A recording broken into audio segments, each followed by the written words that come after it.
favor the abolishment of the U.S. Department of Education? And Well, it's not. that power to the states?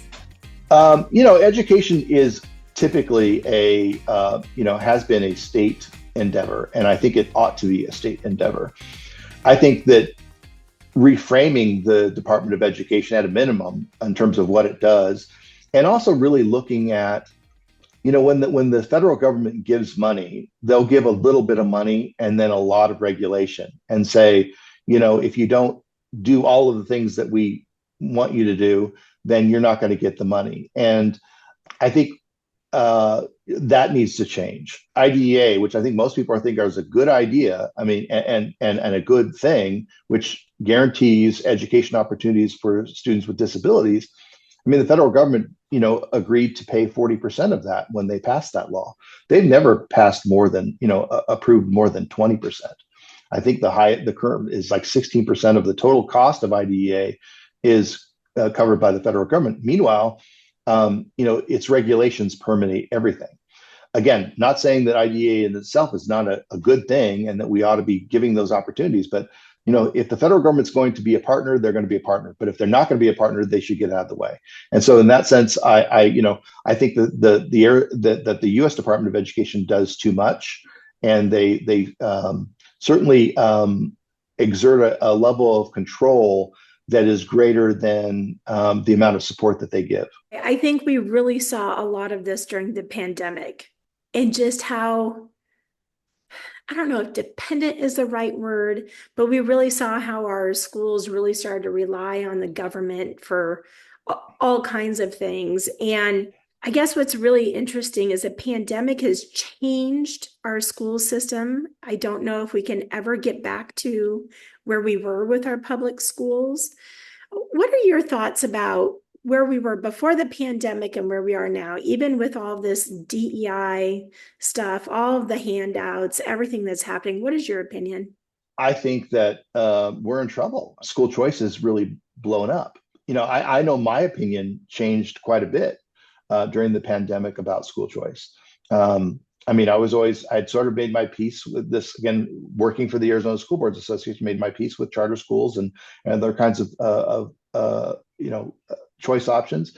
But when I was at the Arizona School Boards Association, we were opposed to education savings accounts. We thought that was, improper. And of course, Goldwater Institute has always been forward. My opinion changed completely during the COVID, because I was sort of like, well, I saw those impassioned parents who saw their students, their children struggling in virtual learning and not learning and getting frustrated, and they pleading with school boards to please open back up, please help my kid. And not only were many of those school boards not listening to those parents, but they were mocking them. And I thought, what? At a minimum, if these parents are not happy, we should let them go somewhere else where they could be happy, in addition to listening to them better. But how do you make the argument against school choice when you're not listening to them? Let them go somewhere where they have an environment where they can serve their kids. So I was 100% behind ESAs before I came to the Goldwater Institute. That's part of the reason why I did come, was because what they're fighting for is now in line with where I am personally and what I've seen. Well, I was just reading this morning that there were several elections here in just the last couple of months where pro school choice candidates are winning their elections huge. Right. Big. Yeah. Do you think ESA will grow? Do you think there's a chance that we could really lose it here in Arizona? Well, we're one election away, right? The Democrats have sort of made it clear that that's a priority for them. We're certainly going to fight to keep that from happening. I think there are more and more families that are benefiting from them. And as more and more families, participate, they see the benefits of it. And, one of the things that I struggled with and trying to get I still believe in public schools, but I believe that they ought to exist alongside a lot of other options. And, what I would like public school advocates to understand is, they see ESAs and they see other choice options as money that, is being taken from them. And I think that they need to embrace competition. They need to say, look, we're not entitled to any enrollment. We're not entitled to any student enrolling in our school. We need to earn that enrollment. We need to give them options that make us want to come here, and listen to parents and to provide those opportunities instead of just being entitled to it. That's, I think, what has hurt schools, is that we haven't listened to parents. We haven't tried to compete in the educational marketplace with programs that people want. And I was also a school board member many years ago in the Central Phoenix School District. And that's one of the things that we looked at. We were losing kids. We looked around and we saw what are we losing them to? What kind of programs do people want? And as a result of that, we created a traditional school for parents that wanted that option. We created a dual language program for parents that wanted that option. We created a international baccalaureate program for parents that wanted that option. So we adapted to the marketplace, and as a result, that school district has 60% of its students attending from open enrollment.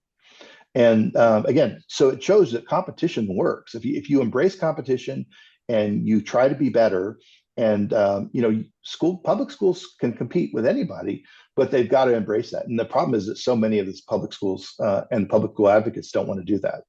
Well, competition is a key word. Competition is the backbone of this country. It really is. And if we could see more of that, I think in our public schools, our kids would be better off. I agree completely.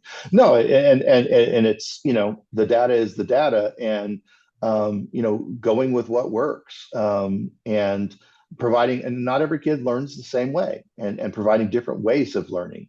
I think that, all of the choice options, whether it be an ESA, charter, charters that you can attend, magnet schools, programs within the public school system, career and technical education programs, all of those things serve students in different ways. And I think diversifying that, I've just seen that blown up in the last 20 years. And that would not have happened if not for the school choice movement. I'm positive about that. I started looking at consent agendas for school districts. Yeah. And that's how I came across all these travel requests for these school boards. Most of the requests were for clubs and students and teams, that kind of a thing, but they all find their own funding for that. Right. What I thought was interesting were school board members and top administrative officials asking for permission to go on these trips on the taxpayer dime. Right. So I recently found a couple of your articles. How long have you been looking into travel in general on the taxpayer dime? Well, this is a subject that I've been familiar with for a long time, because obviously when I worked for the Arizona School Boards Association, we put on conferences, and we had board members and school staff come to those conferences. Certainly when I was there, I felt like we gave people good value for their money. We kept our prices low. It was in-state travel, so it wasn't very expensive. And we really tried to make sure that our content was right on point for what board members needed to know. And was valuable to them. And I think people, followed through with that. We also tried to, by keeping our expenses low, we try to go to places that weren't too expensive, not too extravagant. A lot of times even if we went to a really nice place, it was usually in the off season, so it wasn't as expensive to put on. And again, our conferences were priced in a way that we really didn't make money on it. I did see during that time that there were people going to board members and staff going to other conferences out of state. And in my time at ASBA, I went to plenty of out of state conferences, but there was always sort of a understanding that, we do work in public education. We are either working directly with tax dollars or indirectly with tax dollars. And we need to keep costs low, and we need to be sensible about the professional development opportunities so that they're really on point and they're serving a purpose in our jobs. Frankly, what I've seen, and I've probably noticed it in the last 5 or 6 years, or maybe a little longer, just this drift from going to conferences that were directly on point for how to do the job, as opposed to, pursuing political ideology, furthering diversity and equity and inclusion initiatives, networking opportunity based on identity, a lot of things like that, and out of state conferences and at conferences that were in very nice places. And looking at the agendas, I would see more and more. In fact, what they were doing was, less and less time was actually being spent on content that mattered for your job. And so, instead, what was being replaced was a lot of times for receptions and networking activities and things that might be of interest to you on your personal basis, but had nothing to do with what your role was in a school district. And so I think a lot of that, not all of it, but a lot of those trips now are become that networking opportunities at very expensive places where not a lot of direct content is being taught, and it troubles me. So let's talk about that a little bit. Is your current focus now mostly on where and what kind of conferences these people are going to? And what are some of your most recent investigations? Yeah, there's a multitude of I think concerns here. One is the expense. How much is it? Are the public dollars, worth the bang for the buck? Second, what are they learning about? Because there again, the content is needs to be on point for the job, and it needs to be not subsidizing ideas. I think that the taxpayers don't necessarily support, as well as just the time on point where it's just not. They're not really focusing on content. It's networking opportunities. We have looked at three different just in the last actually 2 weeks. We've published three blog posts on different conferences that board members and staff have attended. The first one was in the Phoenix Elementary School District. There was a school board member who registered for something called the Local Progress Conference in Oakland, California. It was a 3-day conference. And if you looked at the agenda, of the 59 or 60 topics that were to be discussed there, only 3 were education. And even those education pieces were clearly from an identity politics sort of perspective. So it was really a networking event for progressive activists, and so we called them out on it. We asked for public records, and as a result of our request for public records, the individual involved canceled his registration. So that didn't happen. And then subsequent to that, we discovered in the Creighton Elementary School District that there were it was approved for the entire board and the entire administrative team to attend a California Association of School Black Educators Conference in Napa Valley. This was a 3-day event at a 5-star resort, the Meritage Resort and Spa, which its current room rate, which of course is off season, is $400 a night. And what was even more interesting is when you looked at the agenda for this conference, it included things like a 5-hour chairman's wine soiree at a winery. And then if you added up the entire content of the conference, 9 hours were spent on activity which you would get continuing education credit for. So that was things that were content that you probably could say, this is information that whether you agree with it or not is at least somewhat on point. But then there was like 23 hours spent on networking. So 9 hours of content, 23 hours of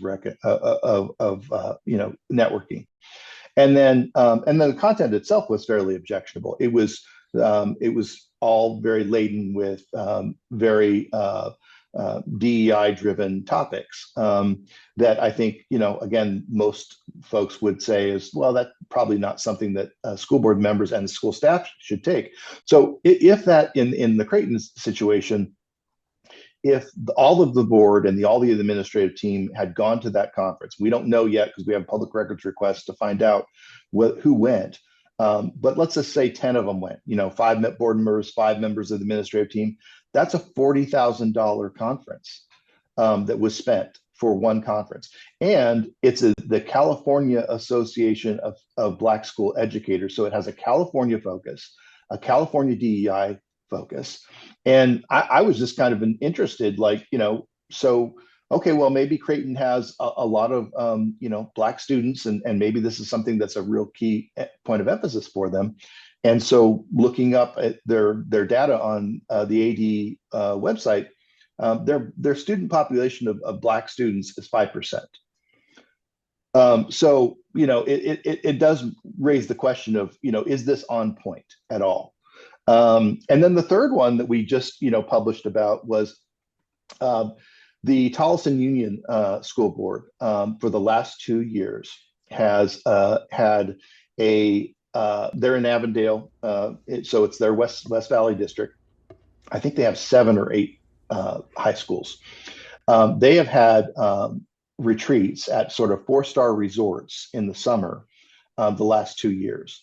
In 2023, they went down to the JW Marriott Star Pass for 3 nights and had a conference down there, a board retreat for the administrators and the board members. And then 2024, they went up to the Sedona, the Bell Rock, Hilton Bell Rock, for another 3-day event. And in the 2024 event, which was just in June, the agenda did not say what they were going to discuss.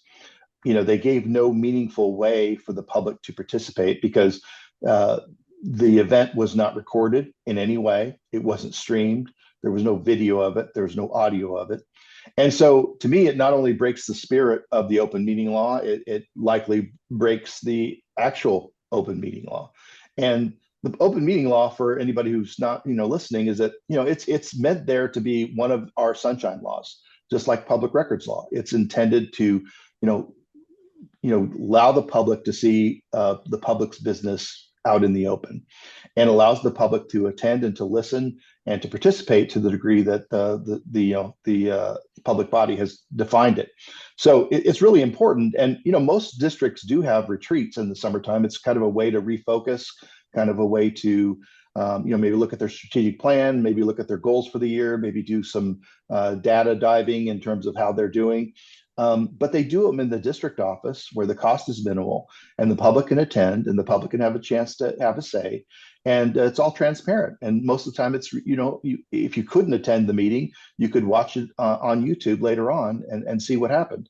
So, but this one was clearly done to evade public scrutiny, to go to one of these 4-star resorts, spend a lot of money that they didn't have to spend. And it's very shady. And we called it out, and we called it out in a blog post.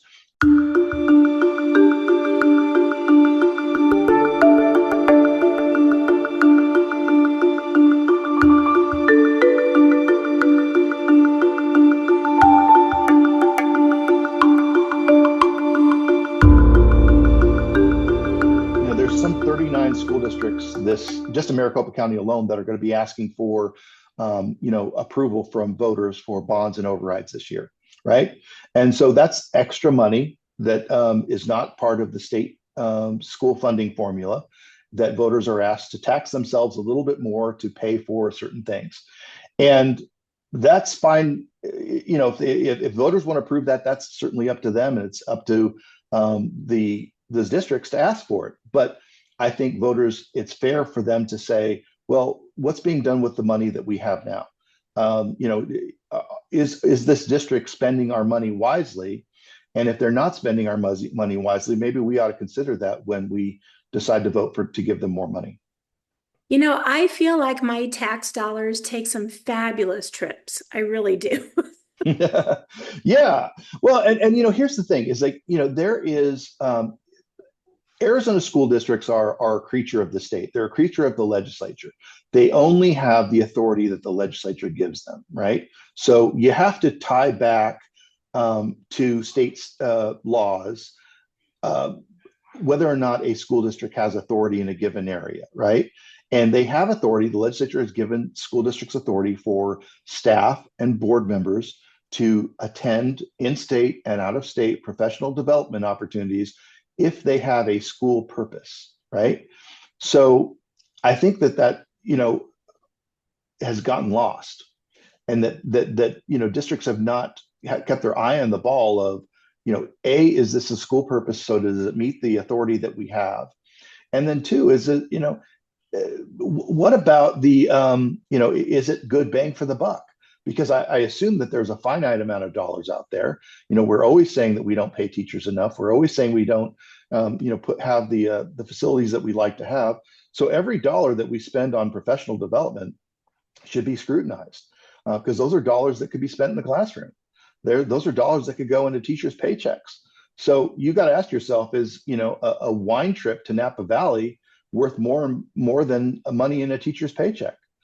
Well, you bring up a good point, because I've lived here for 20 years, and they come to us, the taxpayers, every year and say, we really need you to vote for this M&O. Our teachers need to be paid, and we need this and we need that. And then when I go through these consent agendas and find out that they're spending $3,500 on a trip, or whatever it might be, it angers me. It really frustrates me. And I don't think that people understand that this is happening. I really don't think that the people understand what's happening at their school board level. Do you feel that? No, I feel 100% of that. First of all, most school board meetings are not, people don't watch them. People don't scrutinize them, and they certainly gloss over, the consent agenda. Now, not every district's like that. You have districts like Scottsdale and others where, people are very involved. They do follow them. But in most districts, that's not happening. And I think this is why this has been able to sort of flourish, is that the money is not being scrutinized by the public, and they're not having to justify it. I heard for 20 plus years, in a roundabout way, from superintendents and others, that, hey, board members are not paid for their job. It's a volunteer gig, right? Um, uh, but you don't get to replace that volunteer gig with compensation for travel out of state and to go to 4-star resorts. I mean, that's not your compensation. The job has no compensation. When you go to those kind of events, they should be professional development opportunities to help you do your job better and serve your students better. If they don't do that, it's a waste of taxpayer dollars. And honestly, you start to ask the question: is this a gift of public funds, which our Constitution prohibits? And that's an interesting point. Definitely an interesting point.